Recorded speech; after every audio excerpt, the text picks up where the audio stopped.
Mama Simba, habari yako? Habari yangu nzuri, nipo vizuri. Sasa mama, leo watani wako Yanga wako uwanjani wanarudiana na wale Waarabu Al Ahly, mabingwa wa Afrika mara zote.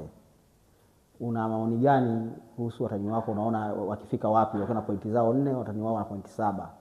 Wewe unaona Yanga wakifika wapi leo? Sikutaka kuiongelea Yanga siku ya leo, lakini acha niongelee. Nadhani kuna siku moja nishawahi kuongea, nikasema hivi, ni heri tufungwe tutembea hatuna hata goli hata moja kuliko na magoli ya kudhulumu, kuliko kuwa na mchezo ambao atutumia akili zetu, atutumii mchezo wetu, tunawatumia marefa. Haya, jambo la kwanza nataka kuwauliza waandishi na wote mnaotutazama kwa sasa hivi na mnaotazama Yanga, nataka kuuliza kitu kimoja. Wamepita kote, wamebebwa.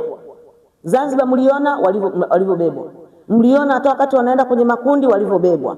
Haya, sasa hivi wameenda kwenye msimamo, wameenda Al Ahly, mmeona kitendo walichoenda kutendwa. Ni heri, yani tengeneza wachezaji wako, usitumie mbinu za kupita mlango wa nyuma. Fanya kucheza mchezo kupitia mlango wa mbele. Cheza mchezo wako, ingia kwenye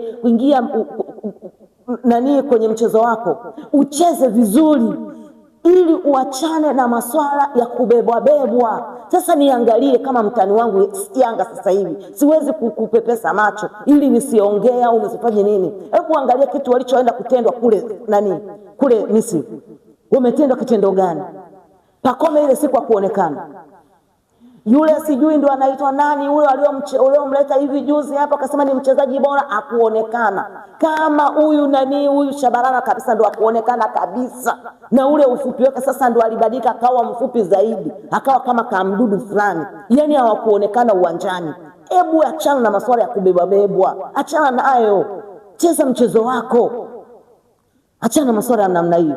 Mimi hayo sitaki, mpaka hata dakika ninavyozungumza, yani wachezaji waingie uwanjani, wacheze mchezo, wafanye mchezo wao, ili na sisi tunapokuwa sisi mashabiki, na sisi tunajivunia, tunajua kwamba yani kama viongozi wetu wamesajili, tumesajili vizuri. Sio kwamba unakuwa unasajili yani unatangaza nimesajili, kumbe hakuna kitu ulichokifanya. Unasema kwamba na kocha hamna anachoenda kukifundisha. Sasa hapo hebu naomba niambie kwamba kama kocha wao anasema kwamba anafundisha vizuri, hivi alijipima